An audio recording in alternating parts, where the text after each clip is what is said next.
1947 সাল থেকে 2026 ৭৯ বছর পূর্ণ করে ৮০তম স্বাধীনতা দিবস।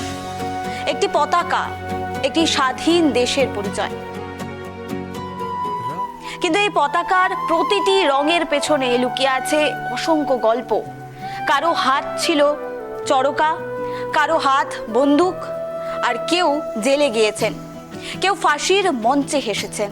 ১৯৫৭ পলাশির যুদ্ধ, নবাব সিরাজউদ্দৌলার পরাজয় ও ব্রিটিশ শাসন পতন। ১৮৫৮ সিপাহী বিদ্রোহ বা ভারতের মহাবিদ্রোহ, কোম্পানি শাসনের অবসান ও ব্রিটিশ রাজত্ব শুরু।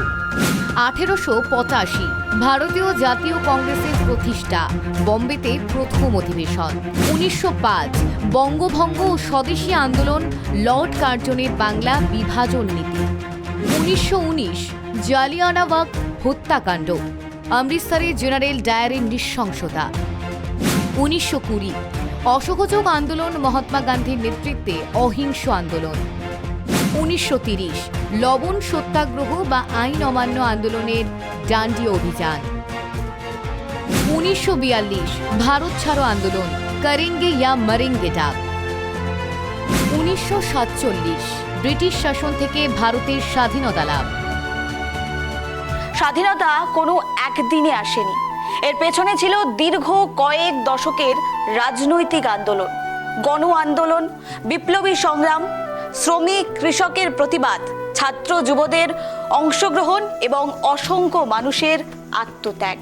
পাঞ্জাব, দিল্লি, উত্তরপ্রদেশ, বিহার, ঝাড়খণ্ড, মেদিনীপুর, কলকাতা, চট্টগ্রাম, মুম্বাই, অসম, দক্ষিণ ভারত।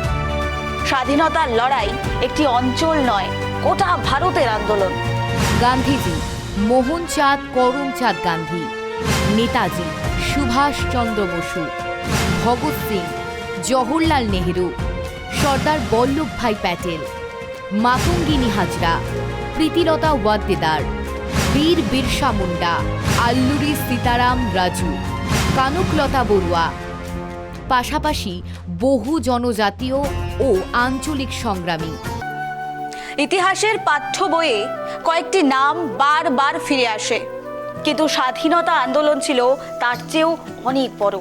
গ্রাম থেকে শহর, পাহাড় থেকে জঙ্গল, দেশের নানা প্রান্তে মানুষ এই লড়াইয়ে অংশ নিয়েছিলেন। সংগ্রামীদের অবদান: গান্ধীজি অহিংস আন্দোলনকে গণ আন্দোলনে পরিণত করার নেতৃত্ব। নেতাজি স্বাধীনতার জন্য সশস্ত্র সংগ্রামের আন্তর্জাতিক পরিসর তৈরি। ভগৎ সিং যুব সমাজের মধ্যে বিপ্লবী চেতনার প্রতীক। সরোজিনী নাইডু, অরুণা আসফ আলী, মাতঙ্গিনী হাজরা, প্রীতিলতা ওয়াদ্দেদার, ঝাঁসির রানী লক্ষ্মীবাই। স্বাধীনতা লড়াইয়ে নারী শুধু দর্শক নন, ছিলেন সক্রিয় যোদ্ধা। জনজাতীয় ও আঞ্চলিক সংগ্রাম: বীর বিরসা মুন্ডা, সিধু কানু, তিলকা মাঝি, টিরোট সিং, বীর বুধু ভগত। স্বাধীনতার ইতিহাস দিল্লি বা কলকাতার মধ্যে সীমাবদ্ধ নয়। ১৯৪৭ সালের ১৫ই আগস্ট ব্রিটিশ শাসন থেকে স্বাধীনতা অর্জনের পর থেকেই দিনটি ভারতীয়দের কাছে বিশেষ তাৎপর্য বহন করে আসছে। প্রতি বছর দেশজুড়ে নানা কর্মসূচির মাধ্যমে স্বাধীনতা দিবস পালিত হয়। স্বাধীনতা সংগ্রামে বহু বিপ্লবী ও স্বাধীনতা সংগ্রামী আত্মত্যাগ করেছিলেন। স্বাধীনতার পর দেশের প্রশাসন ও গণতান্ত্রিক ব্যবস্থাতেও একের পর এক গুরুত্বপূর্ণ পরিবর্তন আসে। তবে স্বাধীনতার পর ভারতের প্রথম প্রধানমন্ত্রী কে ছিলেন, প্রথম রাষ্ট্রপতি কে হয়েছিলেন, প্রথম সাধারণ নির্বাচন কবে হয়েছিল, অথবা স্বাধীন দেশের প্রথম বাজেট কবে পেশ হয়েছিল, এমন একাধিক তথ্য অনেকেরই অজানা। স্বাধীন ভারতের প্রথম প্রধানমন্ত্রী হন পণ্ডিত জওহরলাল নেহেরু। ১৯৪৭ সালের ১৫ই আগস্ট স্বাধীনতার দিনই তিনি দেশের প্রথম প্রধানমন্ত্রী হিসেবে শপথ নেন। তার নেতৃত্বেই স্বাধীন ভারতের প্রথম সরকার পথ চলা শুরু করে। প্রথম মন্ত্রিসভায় নেহেরুর পাশাপাশি সর্দার বল্লভভাই প্যাটেল, মাওলানা আবুল কালাম আজাদ সহ একাধিক বিশিষ্ট নেতা গুরুত্বপূর্ণ দায়িত্ব পান। এরপর ১৯৫০ সালের ২৬শে জানুয়ারি ভারত প্রজাতন্ত্রে পরিণত হলে ডক্টর রাজেন্দ্র প্রসাদ দেশের প্রথম রাষ্ট্রপতি হন। তিনি ভারতের অন্যতম শ্রদ্ধেয় নেতা ছিলেন এবং দীর্ঘ সময় রাষ্ট্রপতি পদে দায়িত্ব পালন করেন। স্বাধীন ভারতের প্রথম সাধারণ নির্বাচন অনুষ্ঠিত হয় 1951 থেকে 1952 সালে। দেশের বিশাল আয়তন, যোগাযোগ ব্যবস্থার সীমাবদ্ধতা এবং তৎকালীন ভোটদানের পরিকাঠামোর কারণে নির্বাচন কয়েক মাস ধরে চলেছিল। এই নির্বাচনের মাধ্যমেই স্বাধীন ভারতের সাধারণ মানুষ প্রথমবার নিজেদের প্রতিনিধি ও সরকার নির্বাচনে সুযোগ পান। দেশের গণতান্ত্রিক ব্যবস্থার ইতিহাসে এই নির্বাচন ছিল একটি গুরুত্বপূর্ণ মাইলফলক। স্বাধীনতার পর ভারতের প্রথম বাজেট পেশ করা হয় 1947 সালের নভেম্বরে। দেশভাগের পর অর্থনৈতিক ও প্রশাসনিক নানা চ্যালেঞ্জের মধ্যেই এই বাজেট তৈরি করা হয়েছিল। প্রথম বাজেট আনুমানিক 197.29 কোটি টাকা ব্যয় পরিকল্পনা করা হয় এবং রাজস্ব আদায়ের লক্ষ্যমাত্রা ধরা হয়েছিল প্রায় 171.15 কোটি টাকা। স্বাধীন ভারতের অর্থনৈতিক যাত্রার ক্ষেত্রে এই বাজেট ছিল অত্যন্ত গুরুত্বপূর্ণ। ভারতের জাতীয় পতাকা অর্থাৎ তেরঙ্গা স্বাধীনতার কয়েক সপ্তাহ আগে সরকারিভাবে সংগৃহীত হয়। 1947 সালে 22 জুলাই গণপরিষদ ভারতের জাতীয় পতাকা হিসেবে তেরঙ্গা অনুমোদন করেন, আর পরবর্তীকালে এই পতাকাই স্বাধীন ভারতের জাতীয় পরিচয়ের অন্যতম গুরুত্বপূর্ণ প্রতীক হয়ে ওঠে। স্বাধীন ভারতের প্রথম ডাকটিকিট প্রকাশিত হয় 1947 সালের 21 নভেম্বর।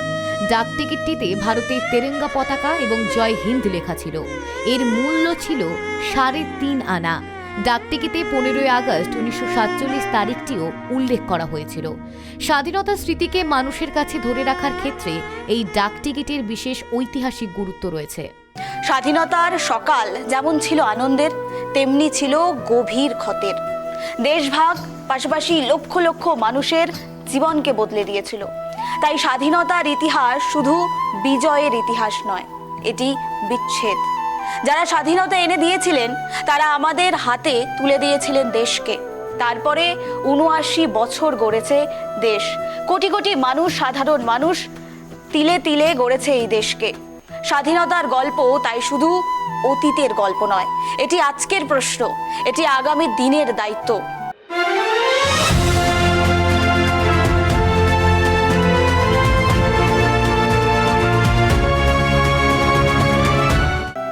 উনিশশো 1947 সালে স্বাধীনতা সংগ্রামীরা কখনো জিজ্ঞেস করেনি আমরা দেশের জন্য কি করব বা আগামী দিনে কি হবে। তারা প্রশ্ন করেছিলেন আমরা দেশের জন্য কি করতে পারি।